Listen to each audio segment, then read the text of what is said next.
noo ngi jege waxtu aj Makka. xasida gi nga xam ne nag daa tudd Muhammadukal Jamil ak gi nga xam ne sëñ bi da koo tënke Allahu Muhammad. sëñ bi daa wax ne kuy dem Makka ak Madina yóbbuloo yaari xasida yi lu mu fa bëgg am ko te dana dellu si ci jàmm. Muhammadukal Jamil moo tàmbalee madxun nabiyil muntaqa zaadul ila bayti ilahin naasi waahibil ila. boo ko toppee ba ca tarjumaan ja ba sëñ bi ne wa ala alihi wa sahbihi da caa teg wahab li xaamili haadihi alxuruf maa yuriduhu fi makka wal madina bila afatin wala kadar. ne saa boroom defalal képp koo xam ne day aj Makka ba noppi yóbbaale xasida gii yóbbaale xuruf yi nanga ko defal lépp lu mu bëgg foofa mu am ko fa. jàll nag teg ci ñaan gu am solo ci ku yóbbaale xasida gi ne wajaxal haadihi l abyaat zaadam muballixan yaa qadir yaa qaadiru yaa muqtadiru ila baytillahi alxaram wa ila almadinati almunawara ala saakiniha afdalu salaatin wa anna taslimin. xasida gi ci topp mu tënki ko allahu muhammadu moom boo xoolee tarjumaan ju njëkk ji moo tàmbali allahumma yaa man wahabta lii kitaabaka bi xidmati nabiyika. nga topp tarjumaan ji tuuti da nga ca gis wajaxal haadihi l abyaata zaadan muballigan dahaban wa iyaaban amin yaa man qaala walillahi ala nnaasi xajjul bayti.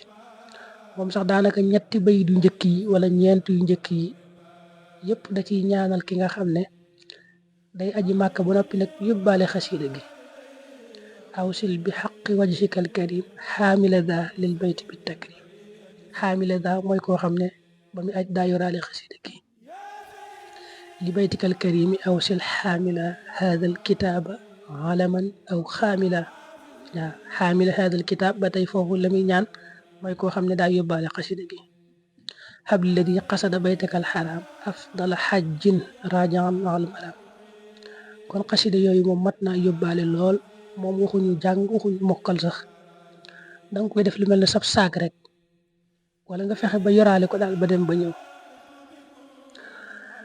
asxaabul jannati it moom la am na xasida gu ko sëñ bi tënke bayit ya tàmbale ilayka yaa xayral bariyati salaam xadimika alladi kafaytahul malaam. xasida gi ñu bari xam nañ ko moom sëñ Tuubaa daan def ku ko mas a tàggu rek jëm Màkka mu jox la ko ne la boo demee fa barab yonent bi sallallahu alayhi wa sallam jàngal ma ko foofa.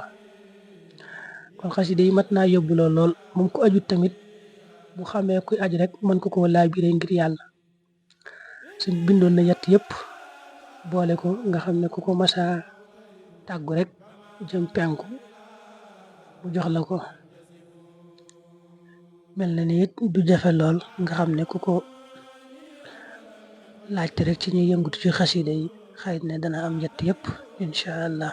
الله الكريم ذي المنن على الشغال بفرود وسنن. الحمد لله الكريم ذي المنن على الشغال بفرود وسنن. الحمد لله الكريم ذي المنن